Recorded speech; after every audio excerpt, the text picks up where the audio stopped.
Hi, I'm Elaine Harding. Welcome to episode 3 in my 12-week countdown to Christmas. This is a triangular fold card, and this is what we're going to be making today. We're using the July to December 2021 mini. On page 64, you'll find the Festive and Bright bundle. These are sort of borders that you can put on your project, and there are dies which coordinate with it.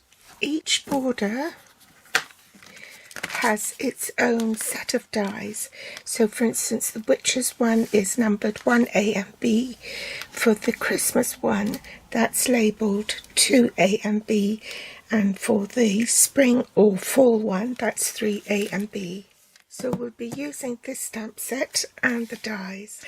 As these dies are photopolymer, I'm going to need a cushion underneath, because photopolymer stamps are clear and they do not have that extra layer of foam to cushion the stamp.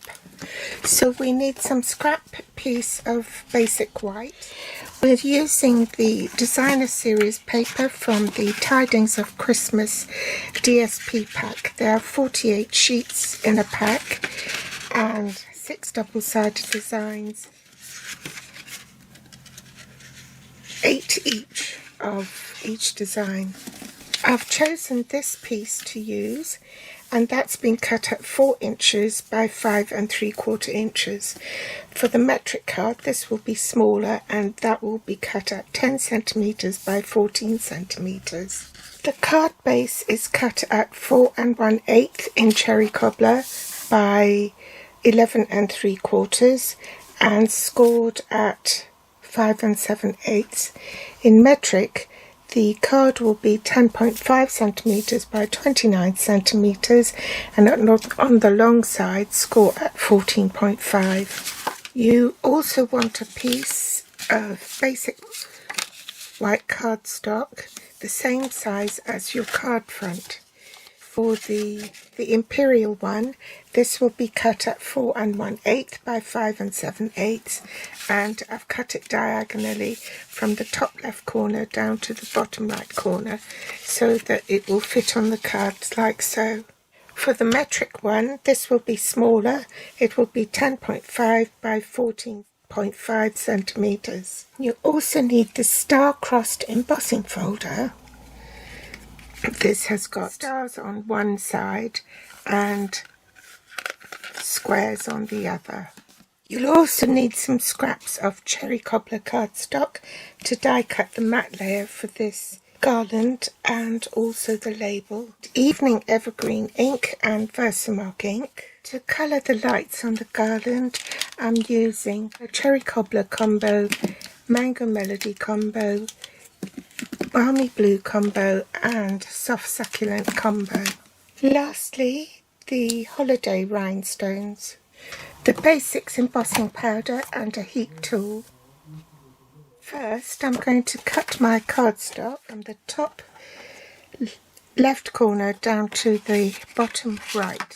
So align the top left corner in the cutting groove and the tip of the bottom right corner in the cutting groove, and then cut.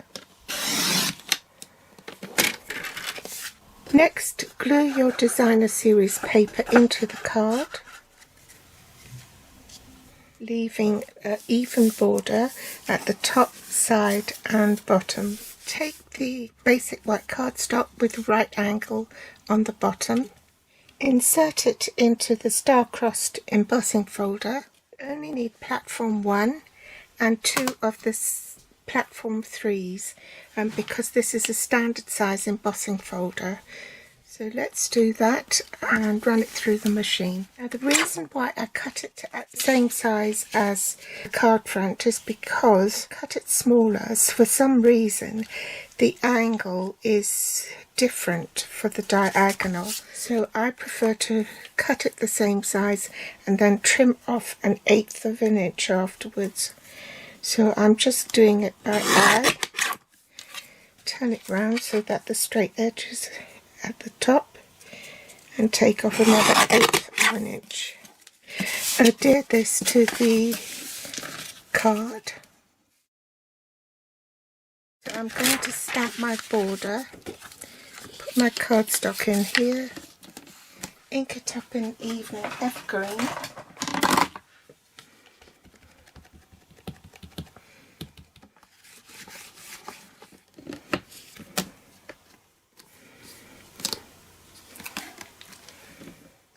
Now I'm going to colour the lights in, so I'll probably go on mute and do this and speed it up.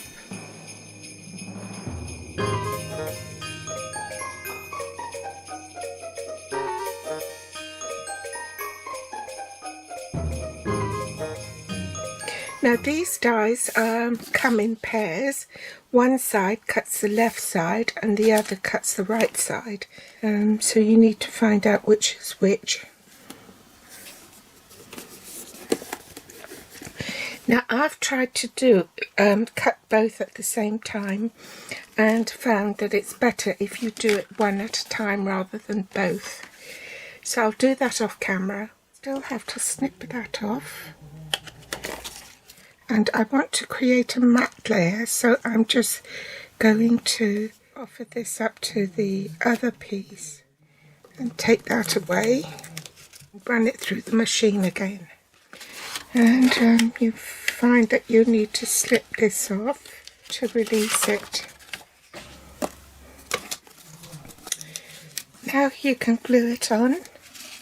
The reason why I have a matte layer is because the colouring on the lights will bleed through with the alcohol marker pens, and this just gives it a backing and makes it look neater. So remember which side you're gluing it on. So you want glue on this bottom side here. Then with the other half of your triangle, bring in your cutter again and trim off 1/8 of an inch. So again, I'm going to do this by eye. Have the right angle straight up, buttered up to the top. Just flip that over and do the same for the other side. Then glue this down. I'm just going to rub some anti-static powder on the cardstock. Bring in the Versamark ink.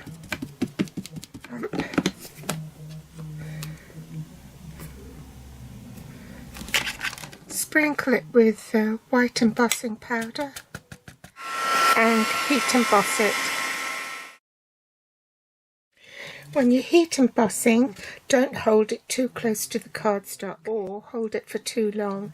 As soon as you see the embossing powder bubble and turn, then you can move on and finish it. There is a label die in the die set which will fit this sentiment, so we'll run that through the machine. Add some dimensionals and put it on. Things like that. Sorry about the interruption. It was my mum. She was calling from Australia. Anyway, we're on the last stretch now. We just need some rhinestones, and I'm going to put that on the label here. And in fact, that's the card finished. So nice and simple, quick and easy, so that it's light and easy to post without costing the earth. I've left that blank so that there's somewhere to write. So thanks for joining me today. I hope you enjoyed episode 3, and pop back for episode 4 next week in my 12-week countdown to Christmas. Thanks for joining me today, and I'll be back soon. Bye!